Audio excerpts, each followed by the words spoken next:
Good morning, colleagues. Thank you for attending and a warm welcome back to our PURCO Essay Ponder virtual presentation series. We will commence with a short presentation lasting about 30 minutes, a question and answer session of 10 minutes, and conclude with a lucky prize draw for a Take-A-Lot voucher worth R1,000. You are welcome to field questions in the chat box during the presentation, which will be answered at the end. Colleagues, please note that the webinar is being recorded and will be up on our PURCO SA website for those who are unable to join us now and those who wish to revisit the presentation after for some insight. This morning, our guest speaker will enlighten us on a trending topic, energy security in South Africa, a guide to going solar. The presentation will look at the current energy landscape and load shedding and provide neutral information to aid decision makers in making decisions around energy security. Our guest speaker today, Jack Radmore, is a program manager, energy and climate finance at Green Cape. Having an academic background in business sciences and finance and a master's degree in economics and sustainable development, Jack leads the energy program and climate finance programs at the Green Economy Development Agency, Green Cape. Green Cape is a registered non-profit organization in South Africa. Green Cape drives the widespread adoption of economically viable green energy economy solutions. Green Cape works with businesses, investors, academia, and government to unlock the investment and employment potential of green technologies and services, and to support the transition to a resilient green economy. Jack specializes in renewable energy, innovation management, and innovative finance. However, his passion is economic empowerment and designing and providing alternative service delivery in underserviced areas. Thank you, Jack, and welcome. Great stuff. Good morning, everybody. Thank you so much for the invite and for giving me a little bit of your time this morning. And hopefully it's an interesting presentation, and I'm also hoping that I can qualify for that lucky prize draw at the end there as well. If not, I'm going to be upset. So I'm going to jump right into my presentation. I'm going to share my screen. If someone can just let me know when you can see it. And whether or not it's in presenter mode. Yes, we can see it. Is it in presenter mode? Yes. Okay, you can just put it on full screen. Cool. Let me just swap my modes around quickly.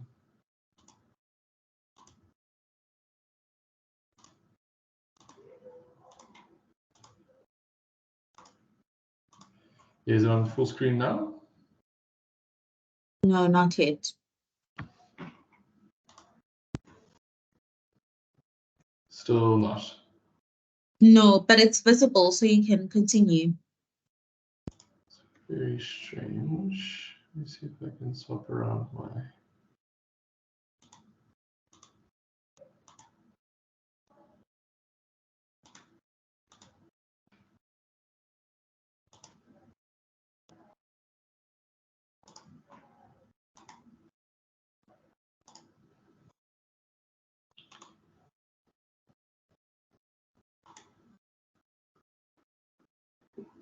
I'm going to continue for now, and hopefully it moves into full screen.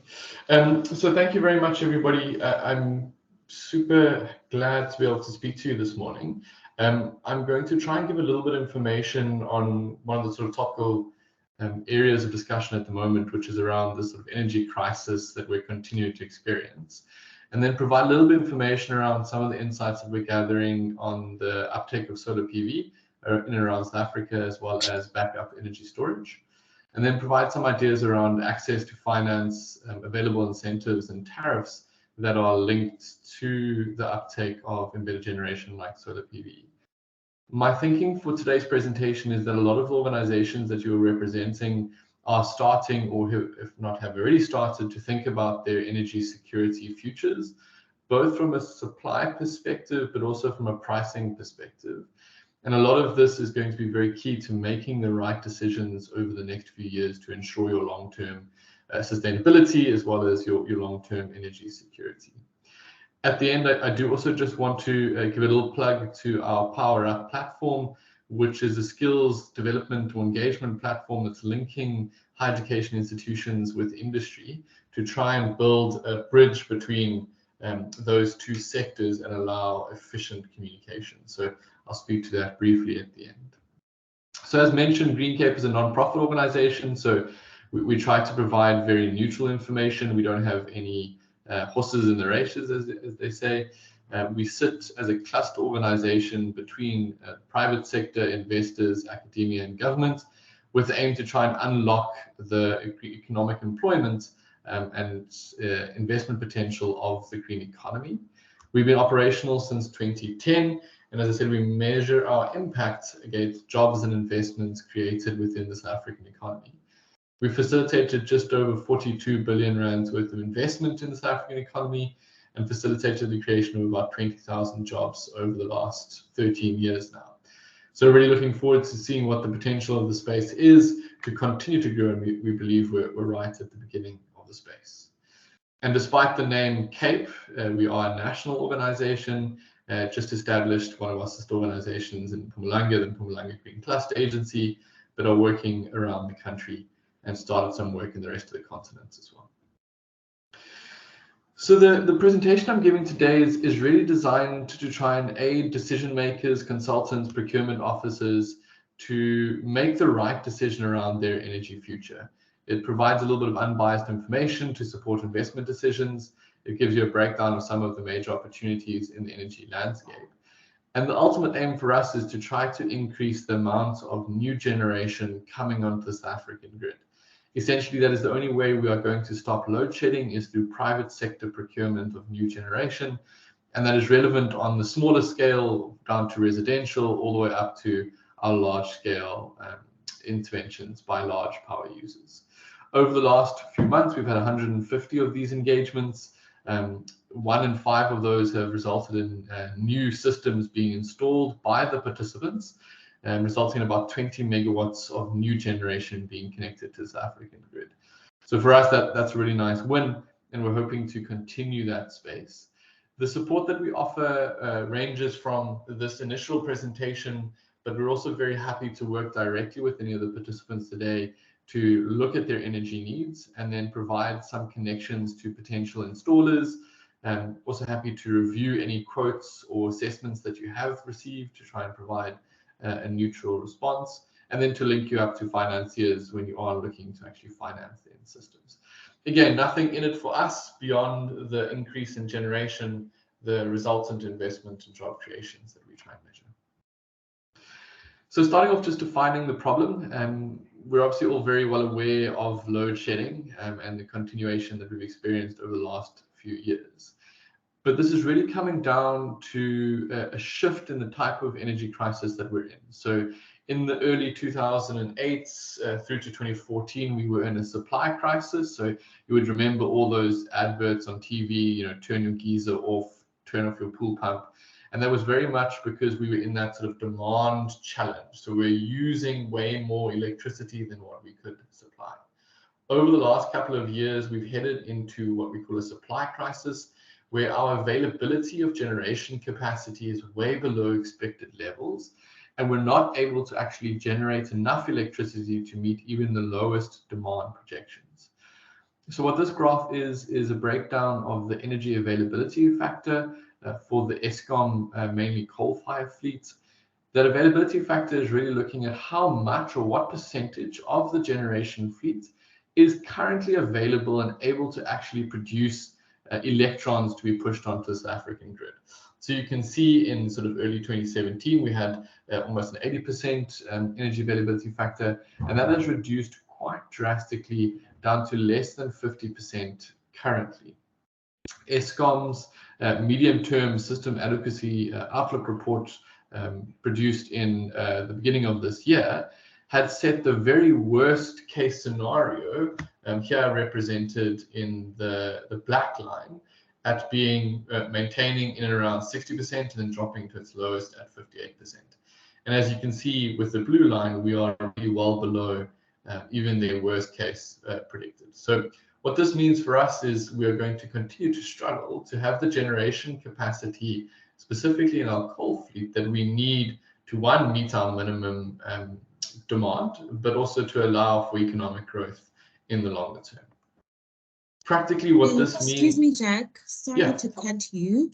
Your presentation's not running. It's still on the contents page. I'm not sure if you've moved to another page. Definitely moved. Let me try again. Maybe try to unshare and share again.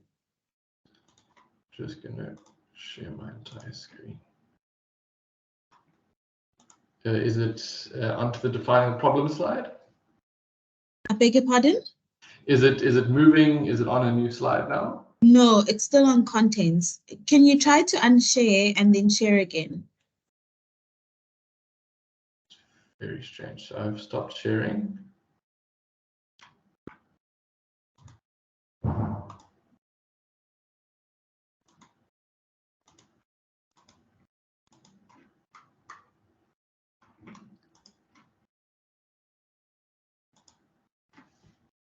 Any luck now? No, not yet. It's not even unsharing on my side. It's not unsharing on your side. Yeah, it's still on the content page. So I definitely am unsharing.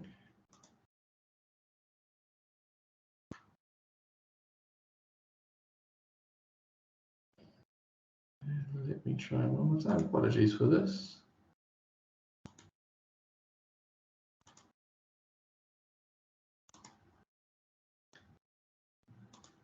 Try that way around. Okay, tell you what I'll do. I'll make you an attendee and then I'll make you a presenter again. Then you can try sharing again. Cool. Nothing changing on the side. No. Yeah, let's try that.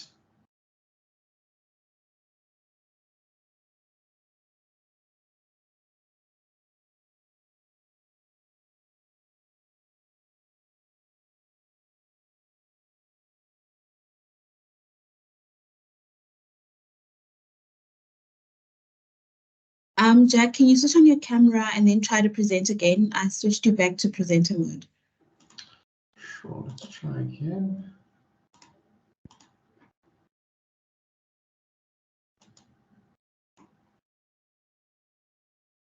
Okay.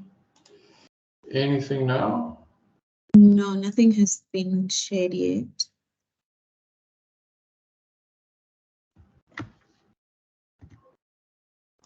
Very strange. Let me try and leave and then rejoin.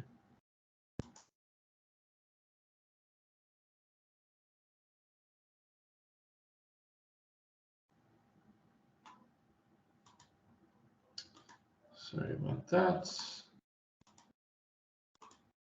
Is my screen still sharing? No. Okay, so then let's share now. Yes, it's sharing now. It's on the purpose and track record slide. And is it moving? Yes, it's moved to full screen now. Okay, and is it moving between slides? Yes, it's on the defining the problem slide. Perfect, there we go. Thank you so much. Thank you so much. Technical difficulty. So yeah, this is the slide I was talking about around energy availability factor. The blue line representing where we currently are at 52%, actually now just below 50%. The black line representing Eskom's worst case projections of where they were expecting it to be. So what this means in practical terms is the expectation that load shedding will continue until at least 2027. The reason I highlight this is that it's important to make the decisions now that are going to be relevant over the next 5 or 6 years as we continue within this space.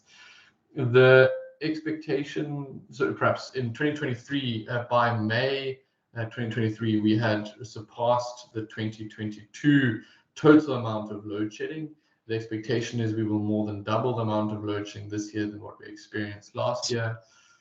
With the Eskom predictions in place, as well as the current energy availability factor and the time it's taking us to build new generation, The expectation is that we will continue to increase the amount of load shedding at least for the next 3 or 4 years, with hopefully by 2027 it's starting to move down if we are able to build new generation at a rate that is equivalent to the need. This is mainly being rolled out through new private sector generation projects, predominantly run by large sector off-takers like the mines and smelters. But the smaller scale embedded generation playing a really important role for driving this space forward. So really important that as we start to look at the next planning cycle, that we start to make the investment decisions now that are relevant over the next couple of years.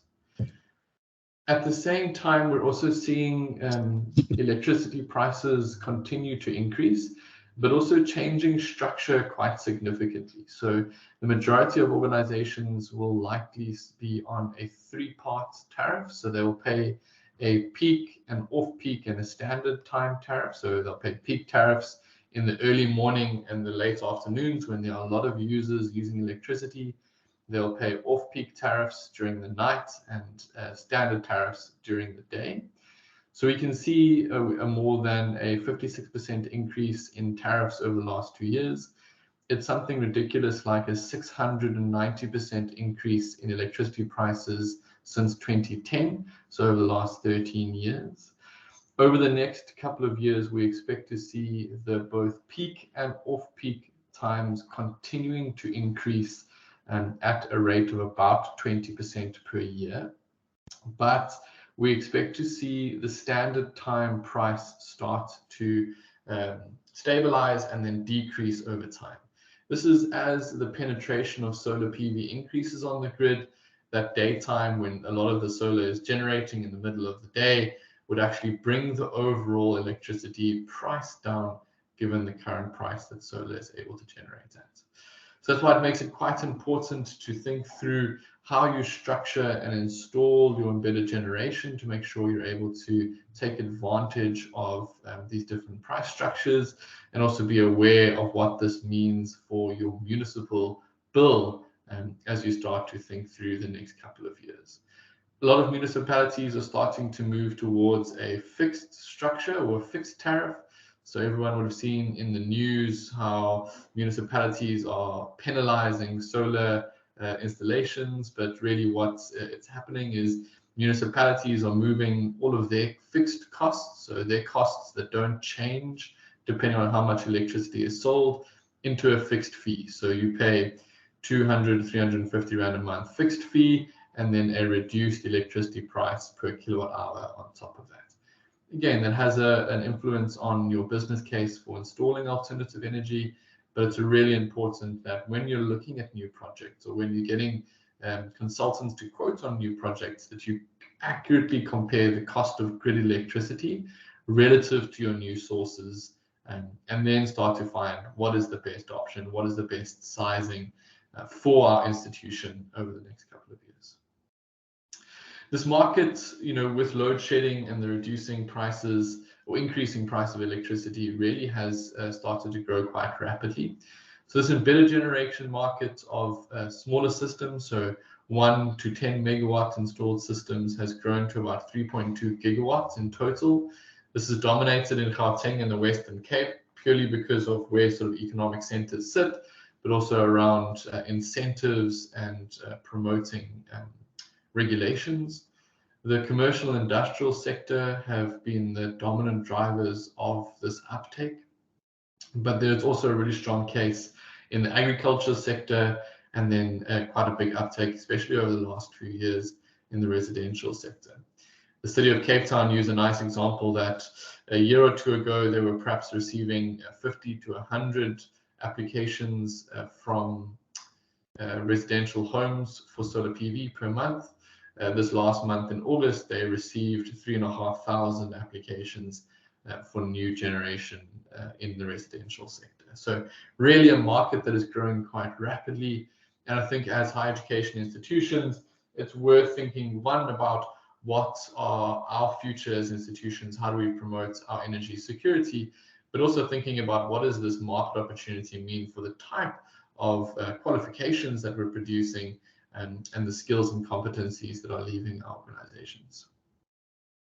Very interesting that this year is the first year that the PV price has actually increased.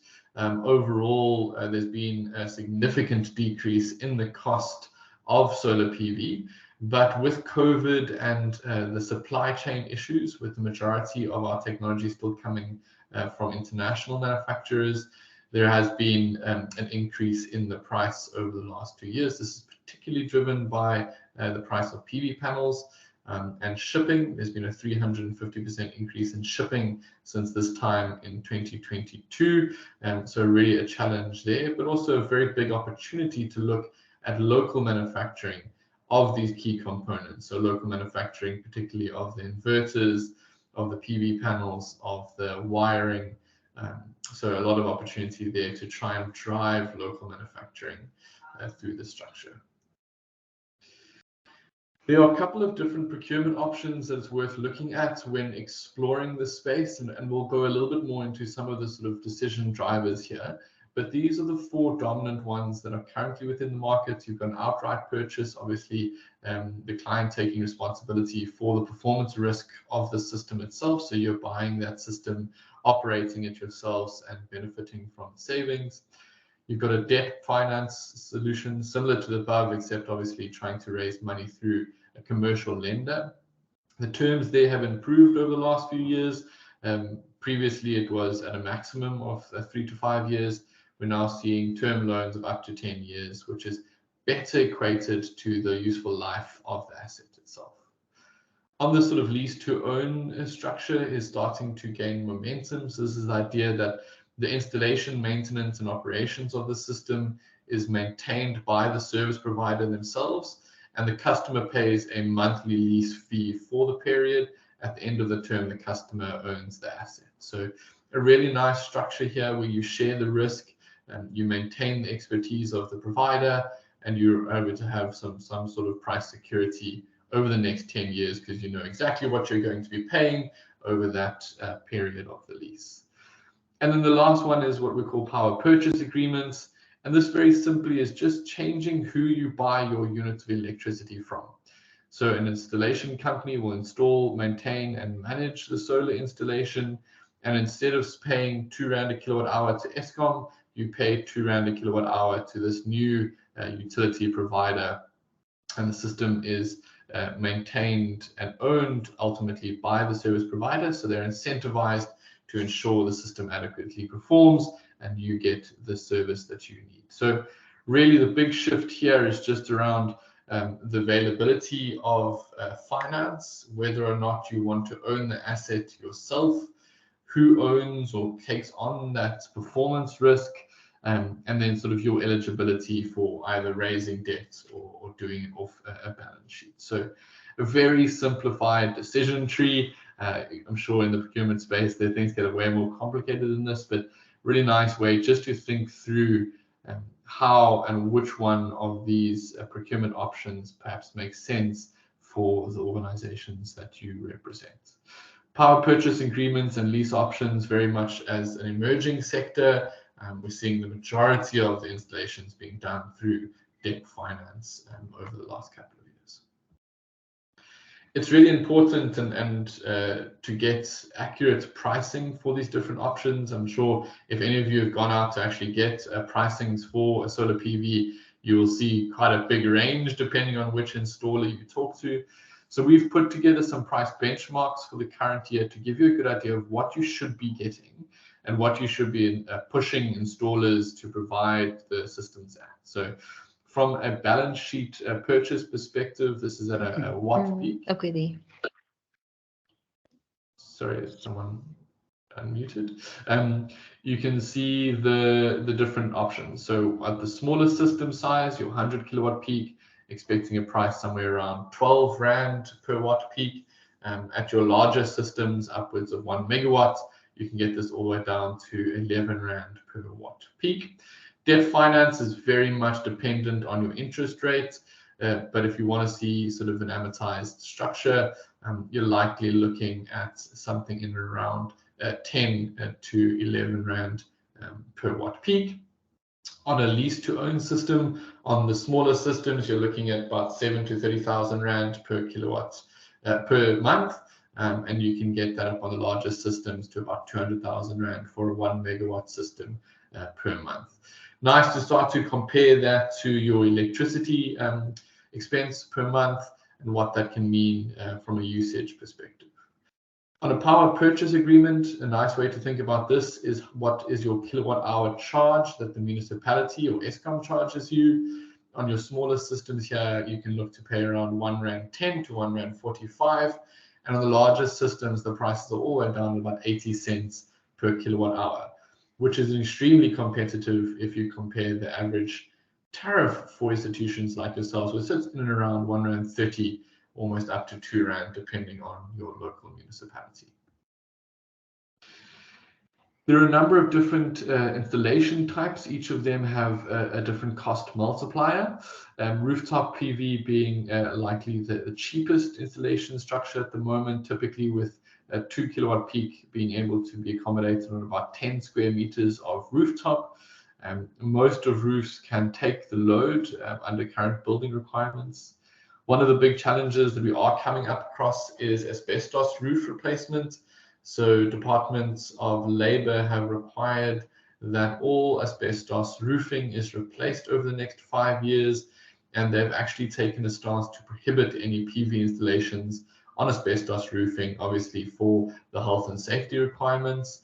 There are some really interesting financing mechanisms where you can actually structure the replacement of the roof with the installation of solar PV into a single repayment structure. So into a PPA, so you pay an extra 10 or 15% on top of your electricity price, and that pays off the rooftop replacements as well. Ground mounted is the third most popular installation structure, very much dependent on your land availability, and there's some cross premiums around the mounting infrastructure and civil works. And then the two that are probably sort of least popular at the moment is floating solar PV. This is very much where there are large bodies of water. We've seen on wastewater treatment plants and some of the agri areas where they've got irrigation dams, a nice opportunity to use an unused portion of land. And then solar carports. Obviously, if you have the existing infrastructure, you can bring this price down, but a really nice opportunity of increasing shade and visibility through brand promotion here. Obviously, with majority of your people visiting the institutions will be parking underneath them. How long does it take? The majority of the systems that we see take 10 to 12 months from procurement all the way through to registration and compliance of the installation.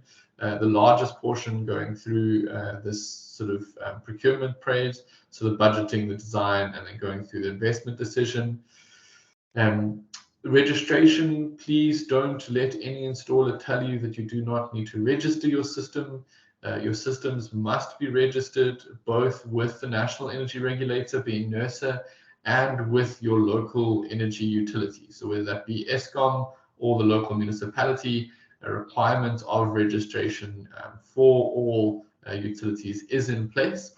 So if you have an installer telling you it's not necessary to register, please avoid that installer. They're definitely not heading down the right track. And a lot of municipalities are issuing quite significant fines for unregistered systems that are quite easy to pick up from a revenue protection point of view within the municipality.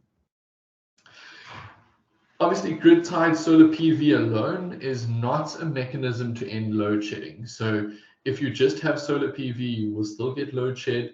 It's important to make sure that you have some backup energy and storage installed. This is either done at the moment through battery energy storage or through a diesel generator. There are a number of different decision points or thought processes behind whether or not you should be looking at a generator or looking at battery energy storage or trying to find a hybrid system for your use. And a lot of things like what is your peak power demand? So when are you using electricity the most within the institution? What is your overall energy consumption? What is your expected runtime? How much do you want to cover during load shedding periods, for example. So are you just looking to cover your sort of emergency spaces, core lighting, etc., or do you want to run large machinery, etc.? And a lot of that will give you a nice idea of what type of installation you need to do. And then also very important to keep in mind that idea around scalability and future expansion. As we head out of load shedding, what does that mean for your system? Again, some price benchmarks when you're starting to look at energy storage. Diesel generators running at about 2,000 to 4,000 Rand per kilowatt hour. Your advanced lead acid running at about 1,500 to 2,000 here.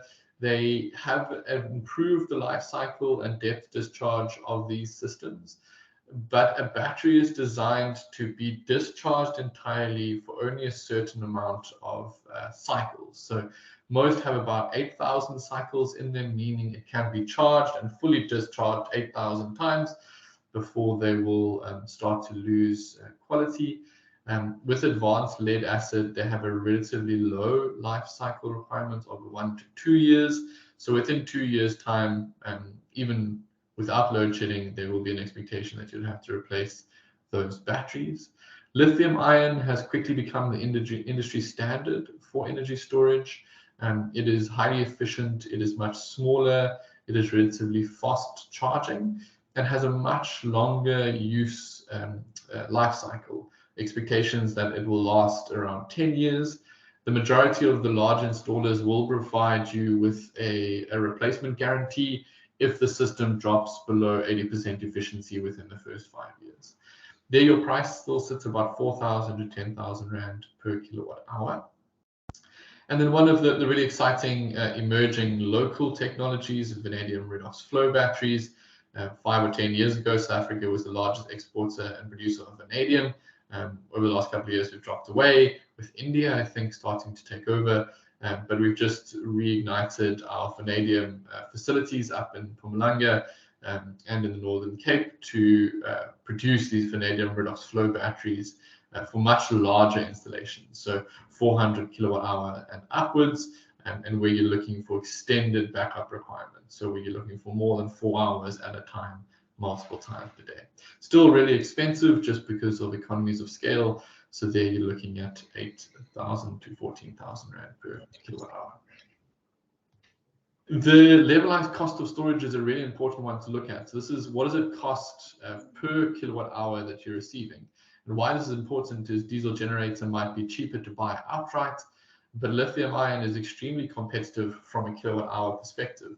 And this is obviously becoming more and more relevant as the cost of fuel increases from a diesel and petrol perspective. So you can see here, lithium ion costing between 4.50 and 6 Rand kilowatt hour, where diesel, depending on your cost, can range from 5 Rand all the way up to 10 Rand a kilowatt hour. So again, a cost consideration to take into account when looking at how and where you use your energy storage. A really nice battery case to think about, even outside of load shedding, is what they call peak lopping or peak shifting. So as I said earlier, a lot of the institutions will be paying a peak tariff, a standard tariff, and an off-peak tariff, some as high as 5 Rand a kilowatt hour during those peak periods in the early morning and the late afternoon. And what you can do then is with your battery, actually charge it during off-peak when electricity is really cheap, and then discharge it during those peak periods. So you stop using Eskom or municipal electricity during those peak periods and rather use your battery and charging it when it's cheap. This has a massive opportunity to decrease your overall electricity costs as an institution just by using those structures. Some indications of up to 60% energy savings just from using this sort of peak lopping structure. So a really nice business case to think about your energy storage, even after a load shedding is perhaps decreasing, hopefully, in the next couple of years. It's really important to be aware that energy storage does take up a very large portion of your investment case if you are looking to include it. So this is an example of a 1 MVA 3-phase connection. So this is quite a large structure. You can see there that with the battery storage of 150 or 1,500 kilowatt hours, so they're looking at covering 2 4-hour slots per day. the investment case goes up to 13 million, where without the storage, just having the solar PV, the investment was at about 3.9. So storage is a very significant portion of the investment, so it's very important to consider the underlying opportunity costs and overall fuel costs based on your need as an organization and where you're going from a strategic point of view. As I said earlier, there's quite a lot of financing that is available. So I've highlighted some of the big commercial banks here, all of which offer very competitive rates, specifically targeted at embedded generation. So I will share after this our brief that breaks down all of the bank offerings, provides a nice contact, and within the bank you can speak to directly around that availability. There are some very nice innovative financing mechanisms as well that allow you to, for example, crowdfund investment, to take on some innovative structures around financing, selling off portions of your investment to private investors like Sun Exchange, Fed Group, Home Energy, and Utility. So I'll provide some useful links as well at the end of that to some of those funding mechanisms. We've also put together a database of 150 different financing opportunities. This is about 25 billion rands worth of current financing throughout the green economy. We've tried to make it as easy as possible to process through this. You select your source of financing and then sort by sector, investment size, etc. And should be a nice way to identify some potential funding opportunities if you are looking to go another route beyond your commercial and innovative finance. The incentives for embedded generation are also improving quite drastically. So hopefully you would have seen quite a lot of this in the news. The first big one is the 100% accelerated depreciation. So you can actually increase allowance up to 125% of the asset can be written off in the first year. There's no limit to the maximum allowance claimed here. So a really nice incentive from an asset off-right perspective. As a private household, you can claim up to 15% rebates on your individual tax.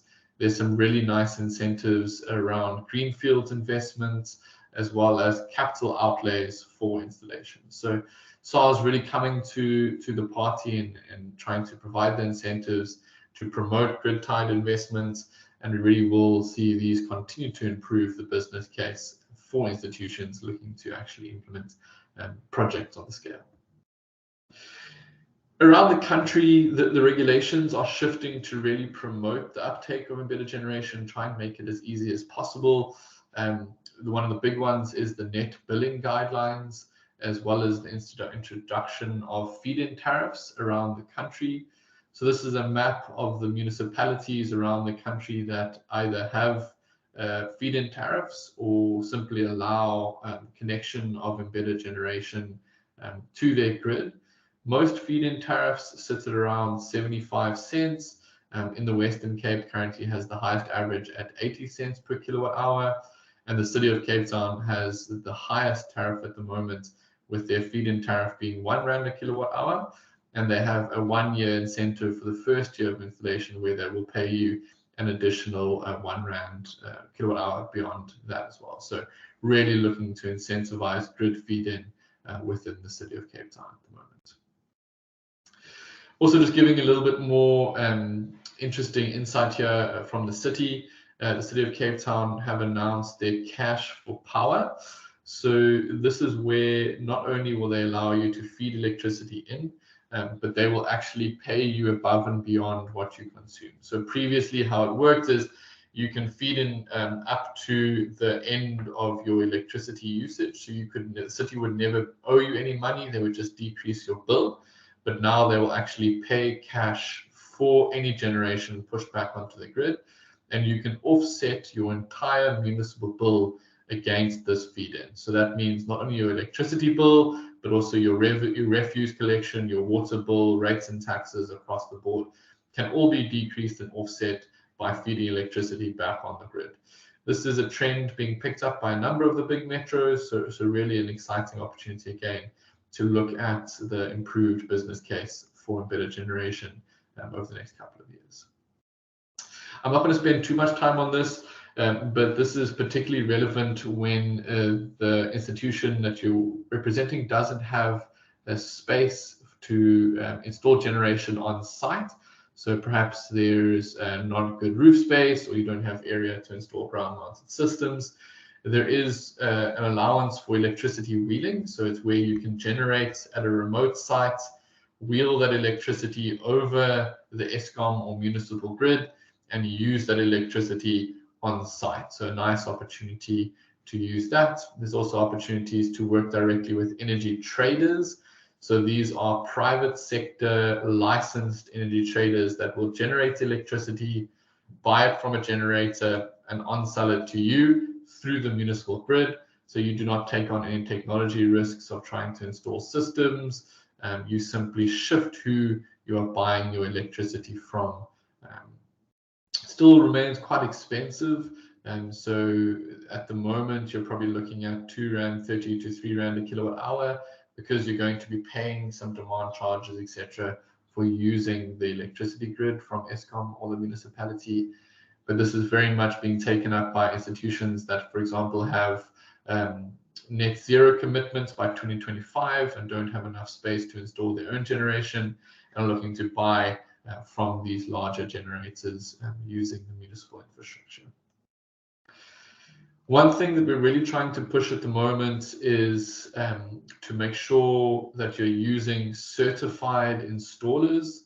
There's been a significant challenge around very poor installations being done by sort of fly-by-nights. When your system fails, they no longer exist. It's important that you work with your insurance provider or finance provider to find a certified installer. You can also have a look at SAPVIA, which is the South African Solar PV Industry Association. They have an accredited installers list on their green card program. It's very much worth working through one of them. Your installer must register your system with the local municipality, as I've already said, and they must provide you with a certification of compliance, a COC, and the system must be signed off by a professional engineer on both the structural integrity and the electrical work. In the event that you've come across a poor system or you're not happy, please do reach out to the approved inspection authority to actually log that claim through the ECA or the Electrical Contracting Association, and we'd really much appreciate it to log those so we can make sure we catch those poor installations as well. So I know that was quite a long monologue. My final point here is around our Power Up platform, the skills platform that we're about to launch, which is really looking to work with a number of stakeholders from higher education, from QCTO, Yes We Youth, the CETAs, and the energy industry associations, being SAWIA and SAPIA, to create this bridge between industry and higher education institutions to make sure, one, as higher education institutions, we're producing the skills that are needed by industry, and two, allowing industry to articulate their skills needs over the next couple of years.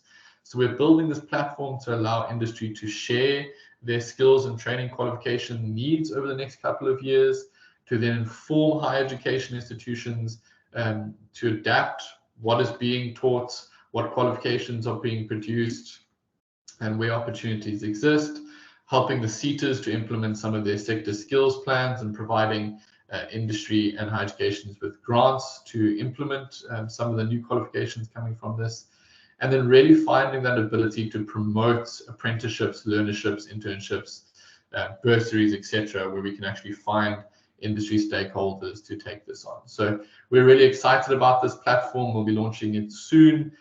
It's very similar to the high gear platform that's been done in the automotive sector, but very much focused on the renewable space.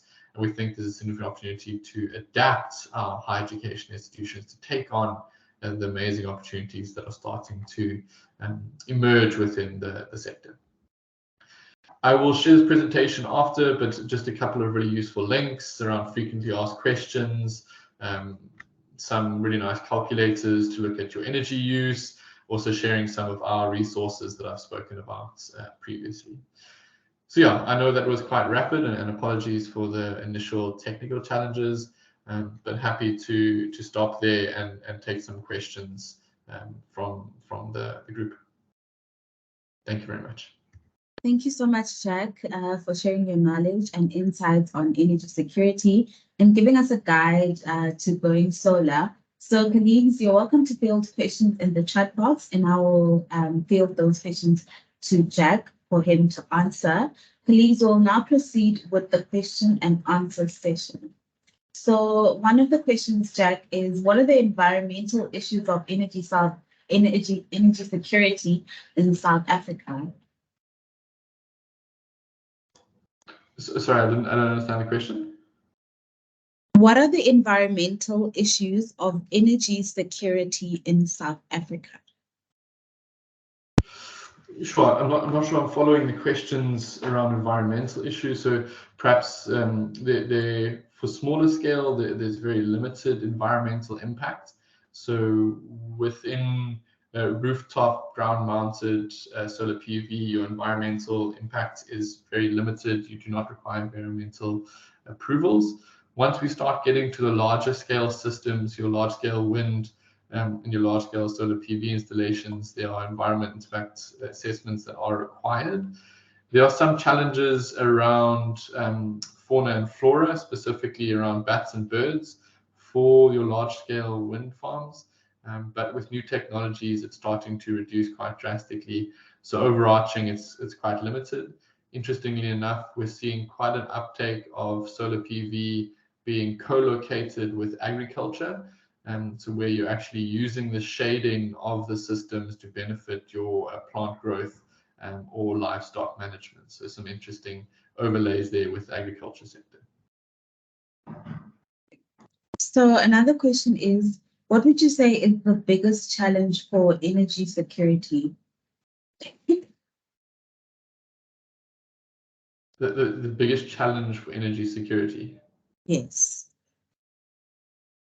Sure, I guess that very depends on who or what you're looking at, but yeah, we're going to experience load shedding for an extended period. So energy security is going to be a key decision point.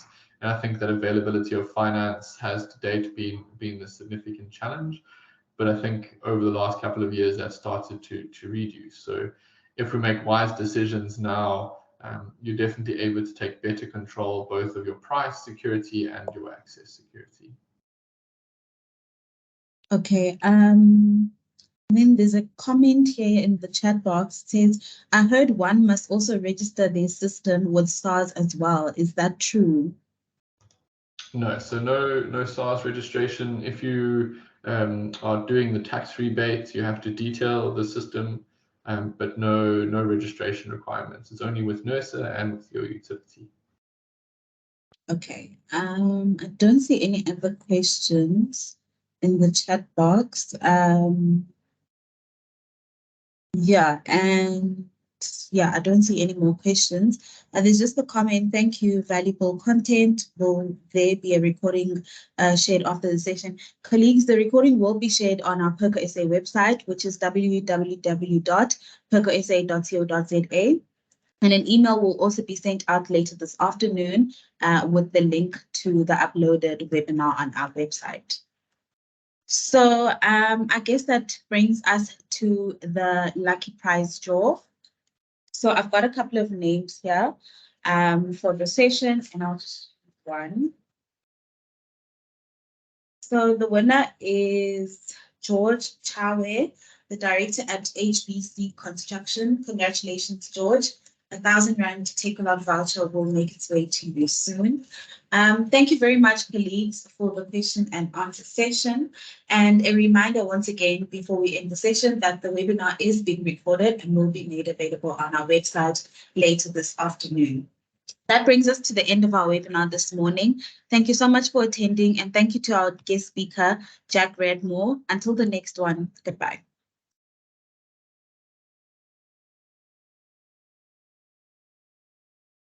Thank you, Jack.